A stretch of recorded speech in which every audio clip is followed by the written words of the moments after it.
اللہ تبارک و تعالیٰ نے خلافت کی بنیاد بھی صحابہ سے ڈلوائی اور بادشاہت کی بھی بنیاد صحابہ سے ڈلوائی، تاکہ بعد میں ہونے والے جو بادشاہ ہوں گے ان کے لیے وہ صحابہ نمونہ بن سکیں اصحابی کالنجوم کے تناظر میں۔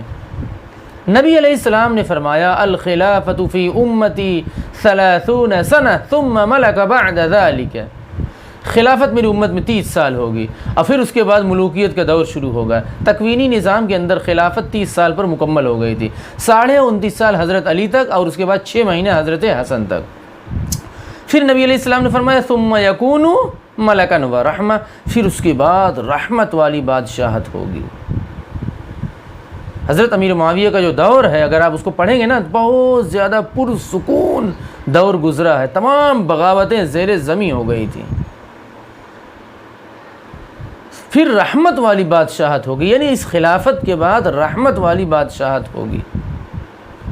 اس میں حضرت امیر معاویہ رضی اللہ تعالی عنہ کی بادشاہت کی طرف اشارہ ہے۔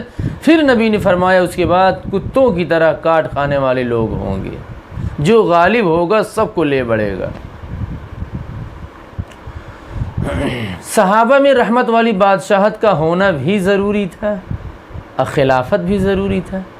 خلافت کا نمونہ ہو چکا تھا، کئی نمونے ہو چکے تھے، ابو بکر اور عمر اور عثمان اور علی اور حضرت حسن رضوان اللہ تعالی علیہم اجمعین، لیکن بادشاہت کی بنیاد نہیں تھی، تاکہ بادشاہوں کے لیے بھی نمونہ بن سکے۔ بعد والا کوئی بادشاہ اللہ کو راضی کرنا چاہے، خوش کرنا چاہے تو کون سے بادشاہ کو نمونہ بنائے؟ حضرت امیر معاویہ رضی اللہ تعالی عنہ کو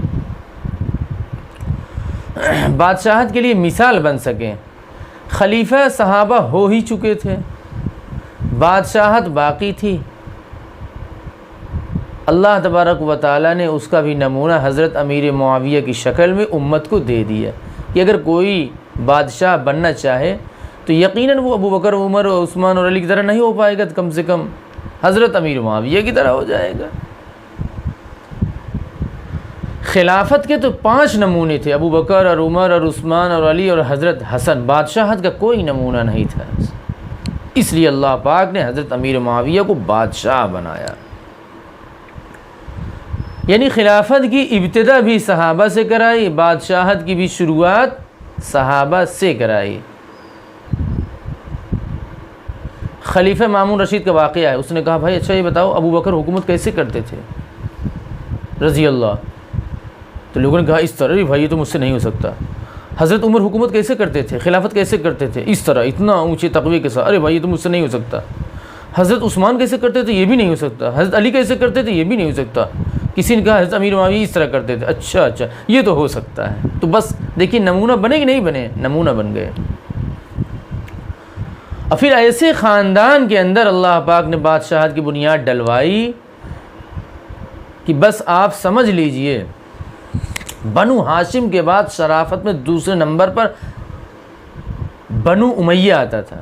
اب بنو امیہ میں سے پہلے بادشاہ حضرت امیر معاویہ رضی اللہ تعالیٰ عنہ،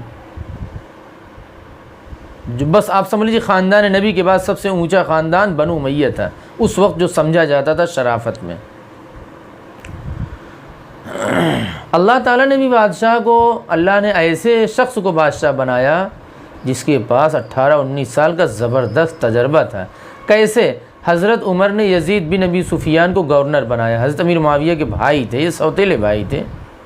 پھر جب ان کا انتقال ہو گیا تو حضرت عمر نے حضرت امیر معاویہ کو بنا دیا کوفے کا گورنر، شام کا گورنر۔ تو ان کے اندر کافی صلاحیت آ چکی تھی۔ پھر اس کے بعد زمانہ آ گیا حضرت عثمان رضی اللہ تعالیٰ عنہ کا، پھر حضرت نے بھی مسلسل 12 سال تک امیر شام بنا کے رکھا۔ حضرت امیر معاویہ رضی اللہ تعالیٰ عنہ کے اندر صلاحیت، کیپیبلٹی بڑھتی گئی، سیاسی صلاحیت۔ کل ملا کر حضرت امیر معاویہ کے پاس کافی تجربہ ہو چکا تھا حکومت کرنے کا، چلانے کا۔ حضرت عمر کے زمانے میں کام کیے، پھر اس کے بعد حضرت عثمان کے زمانے میں کام کیے۔ خاندانی طور پر بھی اور عملی طور پر بھی ان کے پاس 18-19 سال کا زبردست تجربہ تھا۔ حکومت اور بادشاہت کے لیے تجربہ کافی ضروری ہے میرے بھائی، لائق فائق ہونا بھی ضروری ہے۔ ہمارے یہاں چیئرمینی جب الیکشن ہوتا ہے اچھے آدمی ہوتے ہیں لیکن ان کو چھوڑ دیتے ہیں لوگ، جو تھوڑا دبنگ ہوتے ہیں ان کو میدان میں لایا جاتا ہے۔ تقویٰ طہارت کافی نہیں حکومت چلانے کے لیے، بلکہ سیاسی صلاحیت کا ہونا، سرحدی صلاحیتوں کا ہونا، ملکی پولیٹکس کا ماہر ہونا ضروری ہوتا ہے۔ حکومت چلانے کے لیے صرف تقویٰ طہارت کافی نہیں ہے، سیاسی صلاحیت بے حد ضروری ہے۔ حضرت حسین رضی اللہ تعالیٰ عنہ والے آپ واقعہ دیکھ لیجئے، حضرت حسین کے اندر تقویٰ طہارت اعلیٰ درجے کی تھی۔ 1000 سال اگر زندہ رہتا یزید تب بھی مقابلہ نہیں کر سکتا تھا، تقوی کا غلبہ تھا، اور یزید کے اندر حکومتی صلاحیت زیادہ تھی۔ جو صحابہ بیعت کیے تھے یزید کے اوپر، بیعت کر چکے تھے، وہ کس وجہ سے کیے تھے؟ اس کے تقوی طہارت سے وہ متاثر نہیں تھے، بلکہ سیاسی صلاحیت کی وجہ سے کیے تھے۔ اور جو صحابہ نہیں کیے تھے نا، انہوں نے تقوی طہارت کو بنیاد بنایا کہ حضرت حسین سے بہتر تقوی طہارت یزید کے اندر نہیں ہے، اس لیے وہ بیعت نہیں کیے تھے۔ تو جو صحابہ بیعت کیے تھے یزید کے اوپر، وہ سیاسی صلاحیت کی وجہ سے کیے تھے، تقوی طہارت سے متاثر ہو کے نہیں کیے تھے۔ اور جو صحابہ نہیں کر رہے تھے، ایک طرح سے یہ اجتہادی معاملہ بن چکا تھا۔ جو نہیں کر رہے تھے یزید کے اوپر بیعت، وہ کیوں؟ اس وجہ سے کہ انہوں نے تقوی طہارت کو بنیاد بنایا تھا۔ یہ سب سے اہم پوائنٹ ہے۔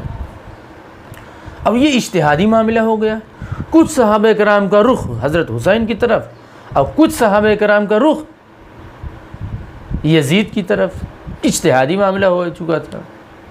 جزاک اللہ خیرہ۔